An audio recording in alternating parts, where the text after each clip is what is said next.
گھومتی ہوئی پہاڑیوں اور سبز گھاس کے درمیان واقع ایک چھوٹے سے گاؤں میں احمد نام کا ایک نوجوان لڑکا رہتا تھا۔ احمد اپنی ایمانداری اور مہربانی کے لیے جانا جاتا تھا۔ اس کے خاندان کے پاس چند بھیڑیے تھے اور احمد ہر روز انہیں کھیتوں میں چرانے کے لیے جاتا تھا۔ ایک دھوپ والے دن جب احمد اپنے ریوڑ کی دیکھ بھال کر رہا تھا، اس نے دیکھا کہ قریب ہی ایک گمشدہ بھیڑ بھٹک رہی ہے۔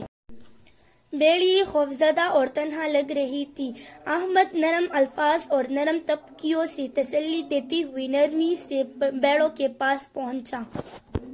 اس نے پہچان لیا کہ یہ بھیڑ اس کے خاندان کی نہیں ہے۔ کچھ سوچے بغیر احمد نے کھوئی ہوئی بھیڑوں کے مالک کو تلاش کرنے کا فیصلہ کیا۔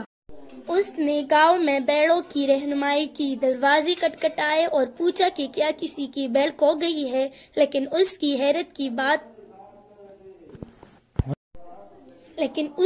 حیرت کی بات کسی نے بھی گمشدہ بھیڑوں کا دعویٰ نہیں کیا۔ گاؤں میں احمد کی ایمانداری اور بھیڑوں کے مالک کو تلاش کرنے کے عزم کے بارے میں بات پھیل گئی۔ گاؤں کے بزرگ نوجوان لڑکے کی دیانتداری سے بہت متاثر ہوئے اور انہوں نے گاؤں والوں کو جمع کرنے کا فیصلہ کیا۔ احمد، گاؤں کے بزرگ نے کہا، آپ کی ایمانداری ہم سب کے لیے ایک روشن مثال ہے۔ اللہ سچے اور مہربان لوگوں کو اجر دیتا ہے۔ آج ہم آپ کے اچھے کام کا شکریہ ادا کرنا چاہتے ہیں۔ تعریفی نشان کے طور پر گاؤں والوں نے احمد کو ایک خوبصورت نمازی قالین اور قرآن پاک کا ایک نسخہ تحفے میں دیا۔ احمد عاجز تھا اور اعتراف کے لیے شکر گزار تھا، لیکن وہ معمولی رہا، یہ جانتے ہوئے کہ اس نے صرف وہی کیا جو درست تھا۔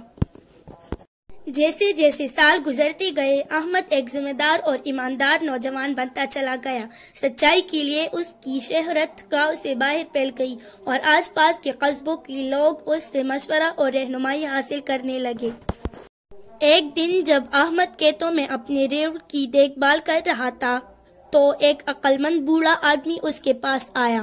وہ شخص احمد کے کردار سے اتنا متاثر ہوا کہ اس نے اس سے سیکھنے اور کمیونٹی میں رہنما بننے کا موقع فراہم کیا۔ احمد نے اس پیشکش کو قبول کر لیا اور سمجھدار بوڑھے آدمی کی رہنمائی میں اس نے قیادت، انصاف اور ہمدردی کے بارے میں قیمتی سبق سیکھے۔ آخر کار احمد گاؤں میں ایک معزز رہنما بن گیا، جو اپنی ایمانداری اور منصفانہ فیصلے کے لیے جانا جاتا ہے۔ دوستو، ہم نے اس کہانی سے یہ سیکھا کہ ایمانداری ایک ایسی خوبی ہے جس کا اسلام میں بہت زیادہ احترام کیا جاتا ہے۔ اللہ ان لوگوں کی قدر کرتا ہے اور انعام دیتا ہے جو فریب پر سچائی کا انتخاب کرتے ہیں۔